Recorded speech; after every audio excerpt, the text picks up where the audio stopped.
درود پاک ایک ایسا وظیفہ ہے جو ہمارے لیے بہت بڑی نعمت ہے، بہت بڑی رحمت ہے۔ یعنی ایک ہی وظیفے سے نارملی دنیا میں یہ ہوتا ہے کہ ایک چابی سے ایک تالا کھلتا ہے، مگر جو ہوٹل کا کاروبار کرتے ہیں ان کے پاس ایک ماسٹر کی بھی ہوتی ہے جو ایک چابی سے سارے ہی تالے کھل جاتے ہیں۔ درود پاک ایک ایسی ماسٹر کی ہے کہ جس سے اتنے فضائل، اتنی مصیبتوں کے حل یا اتنی پریشانیاں حل ہوتی ہیں کہ بندہ اگر پڑھے تو حیران ہو جاتا ہے۔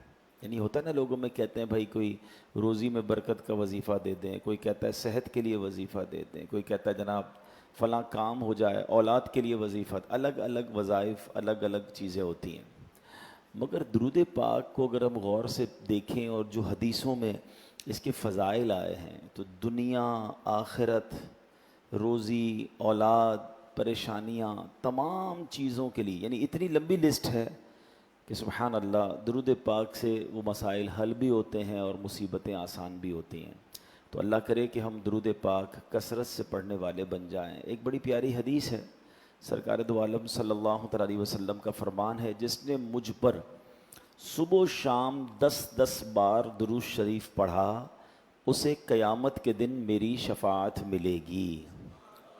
اب 10 بار درود پاک میں کتنی دیر لگتی ہے؟ الصلاۃ والسلام علیک یا رسول اللہ، یہ بھی درود پاک ہے۔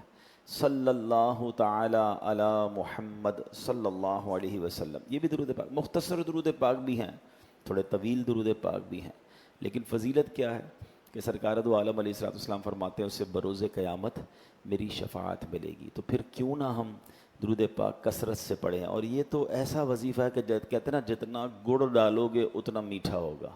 تو جتنا پڑھتے جائیں گے اتنے مسئلے حل ہوتے جائیں گے، اتنی پریشانیاں انشاءاللہ دور، اور نامہ اعمال میں نیکیوں کا انبار لگ جائے گا۔ اچھا، یہ تو عام دنوں میں درود پاک پڑھنے کی فضیلت ہے۔ پھر اگر جمعہ کا دن آ جائے تو یہ اور اسپیشل ڈے ہے کہ حدیث پاک تقریباً ہر جمعے کو ہی سنانے کی کوشش کرتا ہوں تاکہ ہماری عادت بن جائے کہ حدیث پاک کا مضمون ہے کہ جو جمعہ کے دن 200 مرتبہ درود پاک پڑھے اس کے 200 برس کے گناہ معاف کر دیے جاتے ہیں۔ تب آپ سوچئے کہ یہ کتنی بڑی نیکی ہے۔ اور 200 برس کے گناہ، یہ ہم جئیں گے تو نہیں 200 برس، لیکن یہ سمجھانے کے لیے روایتیں ہوتی ہیں کہ تقریباً عمر بھر کے گناہ جو ہے اللہ کی رحمت سے معاف ہو جائیں گے۔ اچھا، جہاں جہاں یہ عمر بھر کے گناہ یا کئی سالوں کے گناہ معاف کرنے کی حدیثوں میں بات ہوتی ہے تو علماء فرماتے ہیں اس سے مراد یہ ہے کہ صغیرہ گناہ معاف ہو جائیں گے۔ اب جو کبیرہ گناہ ہوتے ہیں نا، بڑے گناہ جو ہوتے ہیں، یہ توبہ سے معاف ہوتے ہیں۔